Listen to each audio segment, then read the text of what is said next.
Mga boss, John Vic Remulla gagastos ng milyon-milyong pondo ng pamahalaan para bumili ng drone. Nakita ang tao kahit sa loob ng bahay. Wow! Eto na naman mga boss, gagastos na naman sa pondo ng perang taong bayan. Ubos na nga ang pondo ng perang bayan mga boss. Ito sisingit na naman tong epal na to. Tiniyak ni John Vic Remulla na nagpapatuloy ang operasyon ng mga otoridad upang matunton si Atong Ang. Ayon kay Remulla, bahagi ng mga hakbang ang planong pagbili ng mga drone na gagamitin para sa mas masusing surveillance at monitoring sa operasyon. Layunin umano ng pamahalaan na mapabilis ang paghahanap at mas mapalakas ang kakayanan ng mga otoridad sa pagtugis sa mga individual na sangkot sa mga isyong niimbestigahan. Mga boss, gagamit na naman sila. Wala na ngang makain ang mamamayang Pilipino. Wala na ngang pondo ang bansang Pilipinas dahil nakita natin na ipinamahagi ito. Mali-malitang pera, 805 billion peso ang ipinamahagi sa mga kung sino-sino, mga congressman, mga senador.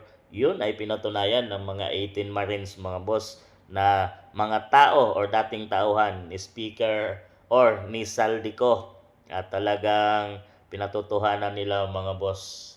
At ngayon, kita naman natin kahit hindi man aminin ng administration at tinatakpan nila ito, ang isyong ito ay totoo yun mga boss dahil wala tayong nakikitang mga proyekto under PBBM administration. 3 years na siya, mag 4 years na mga boss, ay wala. Bagkos malaki ang utang ng bansang Pilipinas, nasa 6+ trillion na mga boss. Pero walang mga proyekto, lumalaki yung utang, walang mga proyekto na ibinta yung gold reserve bar ng bansang Pilipinas. So hindi natin alam kung saan na napunta yung budget. Kumuha sila sa mga pondo ng mga PhilHealth, SSS, kung saan pang mga ahensya ng gobyerno, DepEd, para ipondo sa flood control projects. Pero mga boss, wala tayong nakikita dahil kinurap ng kung sino-sino.